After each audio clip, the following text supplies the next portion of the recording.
Yeah, well, my other girl's 10 years younger and hotter, so what else do you got?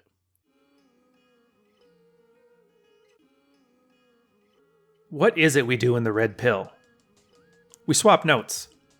Now, I'm sure people have heard all kinds of different stories about us, but I'm here to give you a glimpse inside the locker room.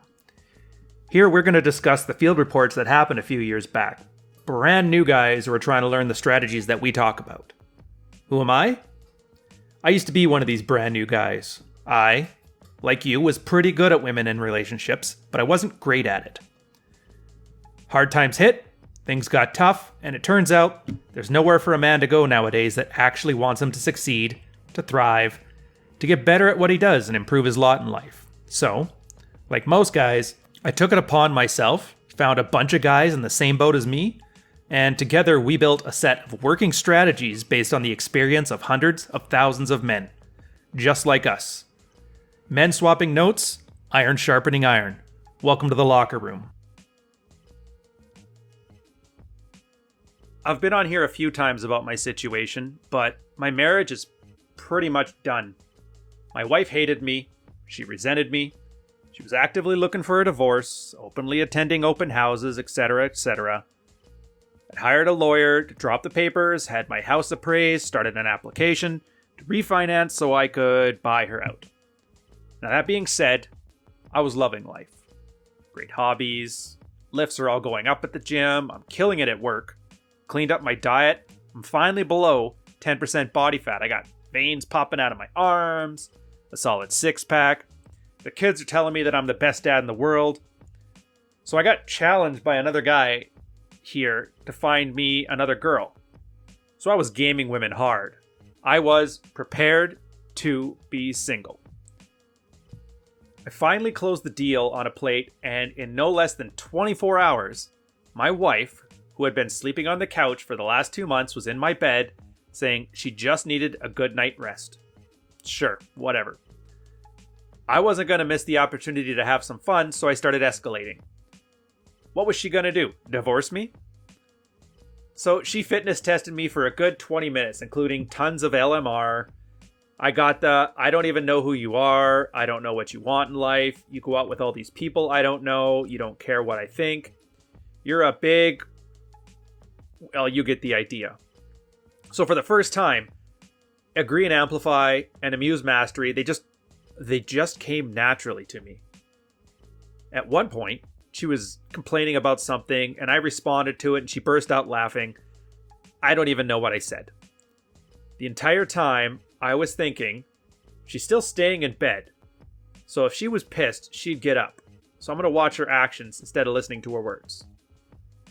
So she called me an ass, and I'm like, yep, I'm one damn hot ass. So, you know what you should do? Just be quiet. Take your clothes off and come kiss me, because I know you're into it. I got the, see, I told you they were an ass. So I grab her by the hair and I pull over, and then we proceed to go caveman.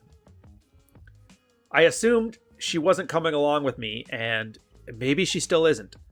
Personally, I don't care either way. I was posting this because I was surprised that this works in all situations to build desire. Walt. And the best part is, I just don't care. Genuine desire is a baseline for me, and the first thing I thought when this was all over was, I'm not sure that's enough. The other girl was better and 10 years younger, so what else do you got?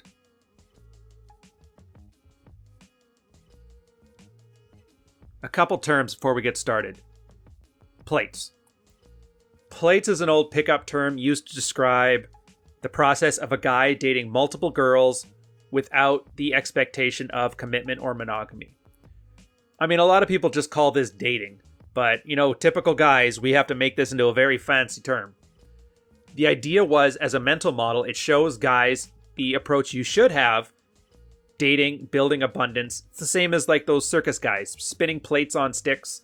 The plates stay there balanced based on the spinning, and the spinning represents your effort that you put into it. And that's texting, game, approach, seduction, all the stuff you want to deal with that is just being a regular, charming, seductive person. And then eventually, if the plates decide to move on or they stop being spun, they'll just fall off, and that's fine. It's a very laissez-faire way of dealing with it, and it lets guys understand the temporary nature of dating. It's no big deal. It is what it is.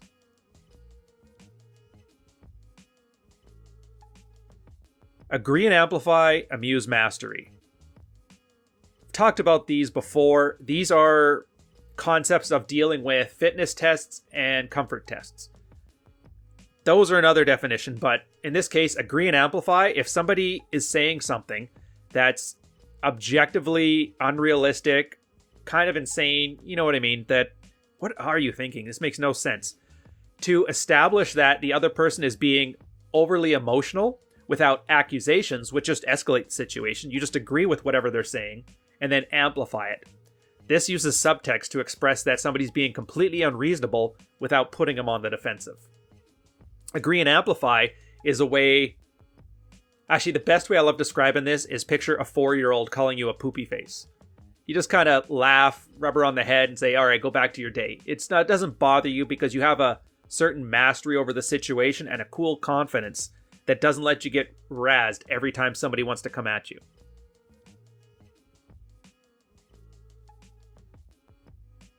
Walt. This is one of the most controversial things in this space, and I love talking about it. Walt stands for all women are like that. And contrary to the word itself, it's not all women are like that. It's kind of a bad way of understanding it, but that controversial nature of it is why it's become so popular. All this means is that you have to understand the concept of hypergamy and how it works within a girl's mental firmware, I guess we can call it.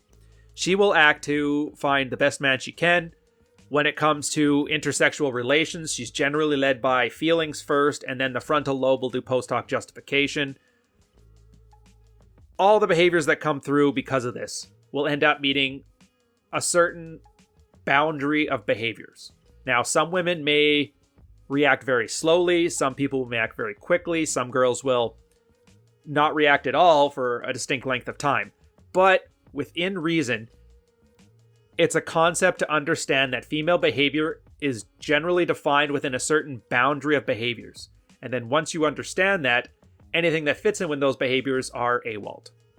Now, for every individual behavior, there's always going to be outliers. And you'll usually find these out because they're the ones that get most offended when you suggest it.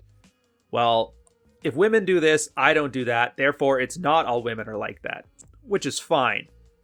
But we're not here to discover what's the absolute truth and the 100% container for human behavior.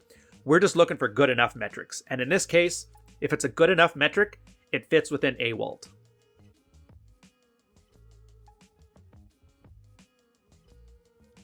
The advice of this one, it's straightforward. There is no advice. This guy is running his map very well. One thing we talk about all the time is the stay plan being the same as the go plan. And he is a living example as to why that's the main advice that it is in this strategy. His wife has flat out told him she does not want to be with him anymore. So he's moving forward. All threats are being honored. A lot of guys will get divorce threats used as a cudgel in order to make him acquiesce. And in this case, he just has to assume that she's an adult and she can make her own decisions. And if she says she wants a divorce, you have to assume she wants a divorce. Having said that, he still has needs, and so he gets to have them met. So he's going to date, he's going to meet other people. He's not so much doing self-improvement, but this stuff is all a means to an end. It's goal-oriented, and it's a very masculine way to approach this. Having great hobbies or something to do, being very good at weightlifting, having a good amount of muscle, being very good and valuable to society at large, aka killing it at work, cleaning up his diet so he looks more aesthetic. The kids are starting to appreciate their time with him more, which I couldn't say for sure, but there's a lot of times that dads are in horrible marriages that they tend to be a horrible role model for their kids. And then once they divorce, they actually can loosen up and act more like themselves, which they could have all the time, which may have been the cause for the divorce. I don't know. The point is, once you act like the best dad possible, you being able to tuck them into bed every night is certainly not as important as having adults that look to you like their role model. And what can you say? He's living life on his terms, and everybody else seems to be happier around him. Even his soon-to-be ex-wife doesn't seem miserable. So what's in it for you? If you're a guy in a relationship, it's not over. You're just getting disrespected, yada, yada, yada.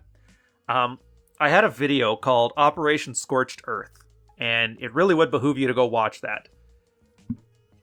Once you're in this situation where you become so desperate for the lack of meaningful relations in your relationship that you have to go on the internet and search up why this thing's not happening, the relationship is over. It's a dead man walking.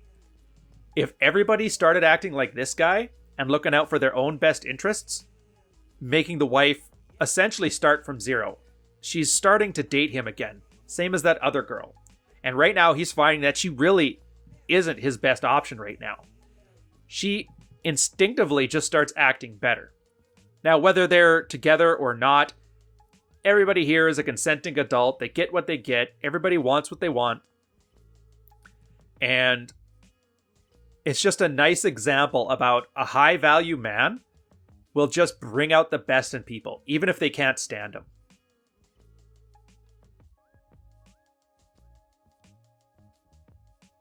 As an alternative to this, there's not really much you can say. I mean, he pretty much did exactly what he's supposed to do, exactly the way you're supposed to.